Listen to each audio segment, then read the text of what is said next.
Hello everyone, I am Saeed Malik और आज हम पढ़ेंगे प्लेग के बारे में। चलिए आइए इसको स्टार्ट करते हैं। बेसिकली प्लेग क्या होता है? प्लेग एक ऐसी डिजीज़ है जिसको हम ब्लैक डेथ भी बोलते हैं हिंदी में। तो प्लेग क्या होता है? प्लेग्स की स्टार्टिंग होती है एक रेड से। आप कहेंगे रेड से? हाँ जी, रेड से। रेड से क्या होगा? रेड जो होता है इसके ऊपर जिनोप्सिलिया पेस्टिस नाम का एक रोडेंट, एक फ्लीज रहते हैं, रेड फ्लीज इसको बोलते हैं। उस रेड फ्लीज के अंदर बैक्टीरिया रहता है यर्सीनिया पेस्टिस। वो बैक्टीरिया इसको चूहे को बाइट करता है, चूहे की डेथ होती है, कई बार नहीं होती है। लेकिन जब काफ़ी सारी क्वांटिटी में किसी जगह पर, ध्यान रखना, बहुत सारे चूहों की जब डेथ होगी, और जब डेथ होती है तो डेथ होने के बाद में वो उसको फिर न्यूट्रिएंट्स तो मिलेगा नहीं बैक्टीरिया को, तो वो रोडेंट्स को भी नहीं मिलेगा। रोडेंट्स उसको छोड़कर ह्यूमन को बाइट करेंगे। जब ह्यूमन को बाइट करते हैं तो फिर वो बैक्टीरिया ह्यूमन के अंदर आ जाता है और फिर ह्यूमन टू ह्यूमन इसका ट्रांसमिशन होने लगता है। और ऐसे बैक्टीरियल डिजीज को हम जूनोटिक डिजीज बोलते हैं। जूनोटिक बैक्टीरियल डिजीज बोलेंगे अगर बैक्टीरिया से हो रही है, वायरस से हो रही है, तो जूनोटिक वायरस वायरल डिजीज बोलेंगे। तो आप लोगों ने मतलब इसका थोड़ा सा ब्रीफ में समझ लिया। अब आइए इसको डिटेल में समझते हैं। ये है हमारा रेड फ्ली, जिसको यहाँ पर भी दिखा रखा है। ये ह्यूमन को बाइट करेगा, उसके बाद ब्लैक डेथ स्टार्ट होगी। तो ये WHO से लिया हुआ एक फिगर है डेटा का, इसको आप समझ सकते हैं। ये हमारा रेड फ्ली हो गया। इसके मिडल एजेस में, मॉडर्न एजेस में डिफरेंसेस दिखा रखे हैं। ये बिबोनिक प्लेग करता है, निमोनिक प्लेग करता है। बिबोनिक थोड़ा सा कम फैटल होता है, वेरियस निमोनिक बहुत ज़्यादा फैटल होता है। इसका अराउंड 60% फर्टिलिटी रेट होता है। इसका अराउंड 30 to 40% होता है अगर ट्रीट ना किया जाए। तो उसका अगर आप मतलब फोटोग्राफ लेना चाहते हैं तो बड़े ले लीजिए, मैं हट जाता हूँ यहाँ से, ठीक है। चलिए अब थोड़ा सा पढ़ते हैं हम प्लेग के बारे में। प्लेग, द ब्लैक डेथ, इसको ब्लैक डेथ भी बोलते हैं, also known as the great plague, क्योंकि इसने बहुत सारे लोगों की, अराउंड 75 to 200 मिलियंस पीपल्स की डेथ की है इसने। अराउंड 1200 BC to 1300 BC के बीच में, 1375 वगैरह के। The plague death, the Black Plague, or simply the plague, was one of the most devastating pandemics in the human history. ये एक ऐसी पैंडेमिक है जिसको पहली बार मतलब ह्यूमन हिस्ट्री में इतना डेंजर देखा गया था, resulting in the death of estimated around 75 million to 200 million peoples in Eurasia and peaking to Europe in from 1347 to 1351। यानी कि इसने अराउंड 3 to 4 ईयर के अंदर अंदर 200 मिलियन लोगों की जान ले ली। 200 मिलियन, अभी तक तो कोविड चाहकर भी इतना नहीं पहुंच पाएगा, समझ रहे हो आप? बहुत लार्ज क्वांटिटी में इसने डेथ की। और इसका एंड किसने किया? और फिर ये 1700 अराउंड तक चलता रहा। एंड में आते हैं रॉबर्ट कोच, ग्रेट साइंटिस्ट, और फिर आते हैं एडवर्ड जेनर, जिन्होंने अपना स्मॉल पॉक्स का वैक्सीन बनाया, पेनिसिलिन। तो ये ग्रेट साइंटिस्ट, इनकी बात होती है, इनको हिस्ट्री ध्यान रखती है। अगर ये नहीं होते तो प्लेग आज भी चलता होता, एंटीबायोटिक्स की डिस्कवरी ना करते हुए। तो ये देखिए, ये रेड फ्लीज कहाँ से आया? उससे आया अपना रेड से आकर रेड की जब डेथ हो गई तो उसके बाद में इसने ह्यूमन को बाइट करना स्टार्ट कर दिया। यहाँ से ये अपना यर्सीनिया पेस्टिस क्या करेगा? इंजेक्ट कर देगा हमारी बॉडी में। Plague disease is caused by the bacterial strain called the Yersinia pestis. तो जो बैक्टीरिया जो क्रॉस करता है, जो कि रेड फ्ली के अंदर रहता है, उसको यर्सीनिया पेस्टिस स्ट्रेन का नाम है। This bacterium is found in animals throughout the world and is usually transmitted to humans through red fleas। और ये रेड फ्लीज जो हमने कीड़ा दिखाया था आपको, जो कि मतलब यूजुअली रोडेंट्स, मतलब रोडेंट्स का क्या मतलब है? रोडेंट्स का मतलब होता है रेड्स, उनके ऊपर ज़्यादा रहता है, और जब उनकी डेथ होती है तो फिर ये ह्यूमन में आ जाता है। Yersinia pestis, commonly Pasteurella pestis, और इसको पेस्टुला पेस्टिस भी बोलते हैं, is a gram negative non motile rod shape coccobacillus and no spores.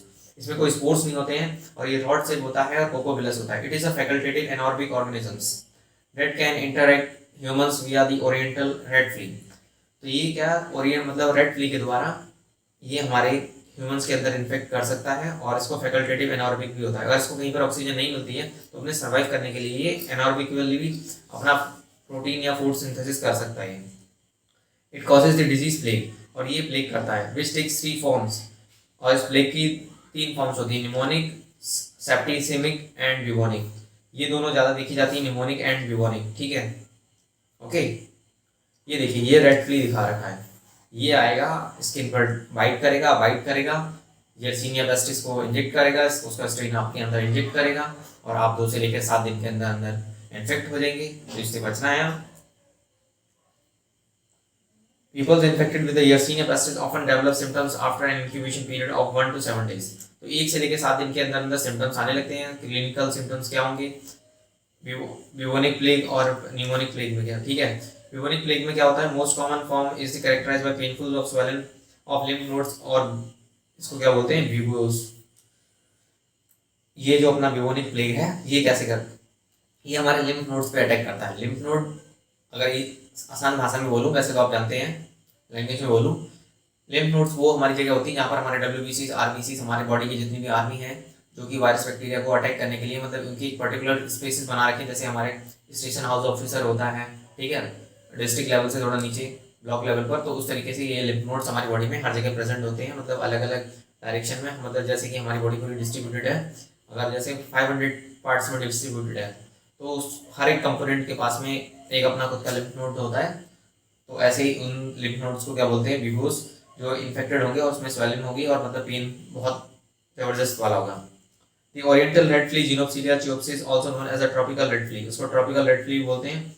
और parasites of the rodents, rodents क्या होते हैं? जो रैट्स होते हैं हमारे चूहे, उनको रोडेंट्स बोलते हैं। Primary of the genus Rattus, it is a primary vector for bubonic plague, और ये ब्यूबोनिक प्लेग कॉज करने के लिए प्राइमरी वेक्टर होता है रेड, ठीक है।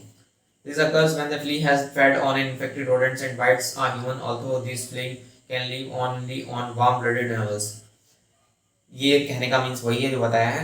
क्या कहा मैंने कहा कि जो इन्फेक्टेड रोडेंट्स जो हैं, मतलब जीनोप्सिलिया पेस्टिस से, तो उसके बाद में वो ह्यूमन को बाइट करेंगे, और बाइट करेंगे तो फिर ये human to animal to human आ जाएगा, जूनोटिक वायरस बैक्टीरियल डिजीज बन जाएगी।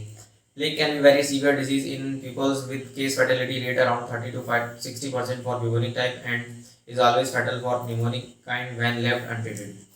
देखिए, जो ब्यूबोनिक प्लेग होता है, जैसे हमने कहा कि 3 टाइप्स होते हैं, लेकिन उसमें से 2 मेन होते हैं जो मोस्टली देखे गए हैं स्ट्रेन। बाकी तो स्ट्रेन होने को काफ़ी सारे हो सकते हैं, लेकिन जो ब्यूबोनिक प्लेग है, देखिए वो 30 से लेकर 60% फर्टिलिटी रेट बढ़ा सकता है। 30 से लेकर 60%, यानी कि अगर 10,000 को हुआ है तो 3,000 से लेकर 6,000 लोगों की डेथ हो सकती है अगर ट्रीट ना किया जाए। और जो कि न्यूमोनिक प्लेग है, सॉरी न्यूमोनिक प्लेग, अगर उसको अगर हमने ट्रीट नहीं किया सही टाइम पे, तो फिर वो तो 100% फैटल हो सकता है। 100% मतलब क्या? 10,000 को हुआ है तो 10,000 के 10,000 मेंबर्स चले जाएंगे। इसके लिए हम एंटीबायोटिक ट्रीटमेंट यूज़ करते हैं, लेकिन वो सारी चीज़ें तभी काम करेंगी जब आपने सही टाइम पे इसको डायग्नोज किया। डायग्नोज करने के बाद उसका अर्ली ट्रीटमेंट आपने स्टार्ट कर दिया, ठीक है। Plague bacteria, so early diagnosis and early treatment can save lifes, बचा सकता है। Confirmation of plague requires lab testing, और इसके लिए लैब टेस्टिंग होती है, एंटीबॉडी एंटीजन टेस्ट होते हैं, और भी काफ़ी सारे टेस्ट होते हैं। The best practice is to identify Yersinia pestis from a sample of a pus from a vivo blood और स्पूटम। तो अगर आपको मतलब कई बार ऐसा लग रहा है मतलब Yersinia pestis या क्या कहते हैं प्लेग्स डिजीज से इन्फेक्टेड हैं, तो आपका टेस्ट पॉजिटिव नहीं आ रहा है, तो उस केस में आपको क्या करना चाहिए? कई बार आपके पस इकट्ठा हो रहा है बॉडी में, या फिर मतलब अपना ब्लड का सैंपल लीजिए, स्पूटम का सैंपल लीजिए, हमारा अपना नेसल, अगर न्यूमोनिक प्लेग का आपको मतलब डाउट लग रहा है तो आप नेसल मतलब स्वैब को लीजिए और उस पर टेस्टिंग कराइए। Risk of the plague is highest in the areas have poor sanitation, overcrowding and the large population of the rodents. मतलब इसका रिस्क वहाँ सारी प्लेसेस में ज़्यादा है जहाँ पर पोअर सैनिटरी कंडीशंस हैं, हाइजीन प्रॉपर नहीं है, मतलब ओवर क्राउडेड कर रखा है। जैसे कि काफ़ी सारे हम देखते हैं पोल्ट्री फार्म में काफ़ी सारी जो मतलब हैंस वगैरह होते हैं, कॉक्स, वो इतनी मतलब क्रूरलिटी से रख रखे हैं ह्यूमंस ने अपने कॉमर्शियल यूज़ के लिए कि क्या कहें, मतलब कुछ कह ही नहीं सकते, और कहो तो फिर बेकार ही है। क्योंकि अगर उन लोगों ने ट्रीट नहीं किया तो ऐसे कई सारे, जैसे हमारे कोविड-19 हो गया और ये जैसे प्लेग स्टार्ट हुआ था, तो ऐसी कई सारी डिजीज़ जूनोटिक डिजीज़ होने को हैं, और जब वो आएगी तो उसके लिए हमारा मेडिकल सिस्टम प्रिपेयर नहीं है, क्योंकि ऐसे मतलब इस चीज़ की रिसर्च में हम लोग नहीं ज़्यादा ध्यान देते हैं, और फिर ह्यूमन काइंड का बहुत बड़ा लॉस हो सकता है। Plague is rapidly progressing disease that can lead to if untreated. अगर इसको हम लोग ट्रीट ना करें सही टाइम पर डायग्नोज करके, तो ये फैटल हो सकती है और डेथ भी हो सकती है। It needs immediate medical attention, ठीक है, मेडिकल अटेंशन चाहिए इसको अर्जेंट। तो चलिए, इस लेक्चर में हमने पढ़ा प्लेग के बारे में। हमने पहले टाइफॉइड, मलेरिया, डेंगू और निफा वायरस, जिका वायरस, कोविड-19, सार्स, मर्स, ये सारी डिजीज हमने ऑलरेडी कवर कर चुके हैं। इसमें अगर आपको कोई भी प्रॉब्लम आ रही है तो आप कम्युनिटी पोस्ट पे मतलब कमेंट कर सकते हैं, या फिर हम लोग आपसे कांटेक्ट कर लेंगे। आप गूगल क्लासरूम में ज्वाइन कर 1-to-1 जान सकते हैं हमारे जितने भी टीचर्स हैं आपकी 24/7 हेल्प करेंगे। जी हाँ, 24/7 हेल्प करेंगे, चाहे रात हो चाहे दिन हो, क्योंकि हमने ऐसी कम्युनिटी बना रखी है। हम ऐसा नहीं कि 10 बजे से लेकर शाम 8 बजे तक ही आपके लिए अवेलेबल है। ठीक है, तो have a great day head, पढ़ते रहिए, मेहनत करते रहिए, all the best, thank you.